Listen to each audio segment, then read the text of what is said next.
तो देखिए ये क्या कहते हैं, 70 साल का भी पूछ लेते हैं और 10 साल का भी पूछ लेते हैं। बताइए आप, ये कहा जा रहा है कि 70 साल का हिसाब दीजिए, 10 साल में तुमने बहुत कुछ कर दिया, बहुत कुछ हो गया। हाँ, बहुत कुछ हो गया मैम। 70 साल पहले यहाँ पे काफ़ी एसटीएफ टाइम पे वो स्ट्राइक होते थे, काफ़ी युवा पे मरते थे। अभी जहाँ पे आप बाइट ये डिबेट कर रहे हो, ये तो मुश्किल था आप यहाँ पे आते। यहाँ पे हमें पहले लाने मतलब पब्लिक यहाँ पे आते, वो काफ़ी चेंज हो गए, यूथ भी इसके साथ है। बाकी लोगों से भी पूछते हैं, आपको कुछ कहना है इस पे, क्या बदला है? कुछ बदला है? हाँ, तो बदला है मैडम जी, इतना बदला है। इन 10 सालों में यहाँ टूरिस्ट नहीं आते थे।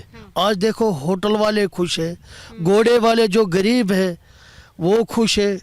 इससे बदलाव क्या चाहते हैं? हम 5 साल पहले यहाँ आके ऐसे चर्चा कर सकते थे, शो कर सकते थे चुनाव के दौरान? नहीं कर सकते थे। ये बदलाव यहाँ तो किया है, क्योंकि यहाँ तो बदलाव हो गया है। वरना लेकिन वो कह रहे हैं कि ये भी कहना है कि खामोशी है। खामोशी किस वजह से है? डर है क्या कोई? नहीं, डर नहीं है। आपको कुछ कहना है इस पे? नहीं, ठीक है, सब कुछ मोदी जी ने अच्छा काम किया है। इधर मिलिटेंट से ख़त्म हो गई, आज लोग बेगुनाह नहीं मरते हैं, सब अपना काम करते हैं, पढ़ते हैं अच्छी तरह। हम खुश हैं, मोदी जी की हुकूमत से खुश हैं हम। जो बदलाव आया वो क्या बदलाव आया? कुछ बदला है?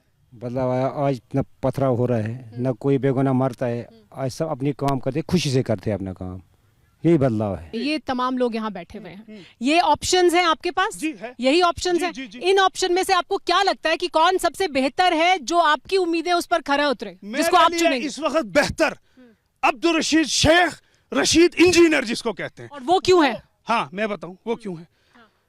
एटलीस्ट उसने कश्मीरियों की बेहतर नुमाइंदगी की, हर क्वार्टर पे उसने बेहतर नुमाइंदगी की। लेकिन उनके लिए तो कहा यह जा रहा है कि इंजीनियर रशीद तो बीजेपी से मिले हुए हैं। ये इल्जाम लग रहा है ना। सुनिए, अगर इंजीनियर रशीद साहब, जो आज लोग कहते हैं कि बीजेपी से मिले हुए हैं, इंजीनियर रशीद साहब ने जी नरेंद्र मोदी से बात की, इंजीनियर रशीद साहब ने अमित शाह जी से बात की। अरे नरेंद्र मोदी जी तो हमारे प्राइम मिनिस्टर हैं, कौन इनकार कर सकता है इस बात को? अमित शाह जी हमारे ये होम मिनिस्टर हैं, बात तो करनी है हमने। हम हिंदुस्तान के हैं, हमारा देश हिंदुस्तान है, हम डेमोक्रेटिक सेटअप चाहते हैं यहाँ। आप कह रहे थे बहुत कुछ बदल गया, लेकिन वो कह रहे हैं कुछ नहीं बदला है। वो कह रहे हैं ये तो खामोशी जो है, ये डर की खामोशी है। नहीं मैडम, इनका तो नजरिया ऐसा है। हम तो गरीब आदमी हैं, हम गरीब आदमी वही कह सकता है जो बदला है यहाँ। हमारे सामने टूरिस्ट ही इतना नहीं आते थे जब एनसी और कांग्रेस थे।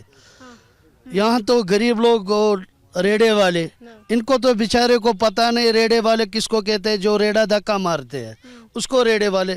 जब ये सोने की थाली में खाना खाते हैं, इनको क्या पता है गरीब का। यहाँ तो 10-10 दिन हड़ताल रहता था, ये अब तो हड़ताल भी नहीं रहता है। सब कुछ जो हमको रात को हम चले गए, रात को भी चल सकते हैं, किसी जगह भी हम पहुँच सकते हैं। मगर अब ये करेंगे रोज रोज वही बताएंगे जो उन्होंने किया है 70 सालों में। अब ये दूसरी, अब अगर ऐसे डिबेट करेंगे, ये शायद चाहते हैं यहाँ फिर हालात ख़राब होना चाहिए। मगर यहाँ के लोग अब समझदार हो गए, पढ़े लिखे, वो अनपढ़ ज़माना ख़त्म हो गया जो इनको पता था। तो आप ये कह रहे हैं कि गरीब आदमी का जो दर्द तकलीफ था वो नहीं कोई समझ रहा था, और आप अब हड़ताल नहीं होती तो आप अपना रोजगार कमा सकते हैं, रात में कहीं जा सकते हैं, आप कहीं पहुंच सकते हैं, आपको सुरक्षित महसूस होता है, सेफ फील करते हैं आप।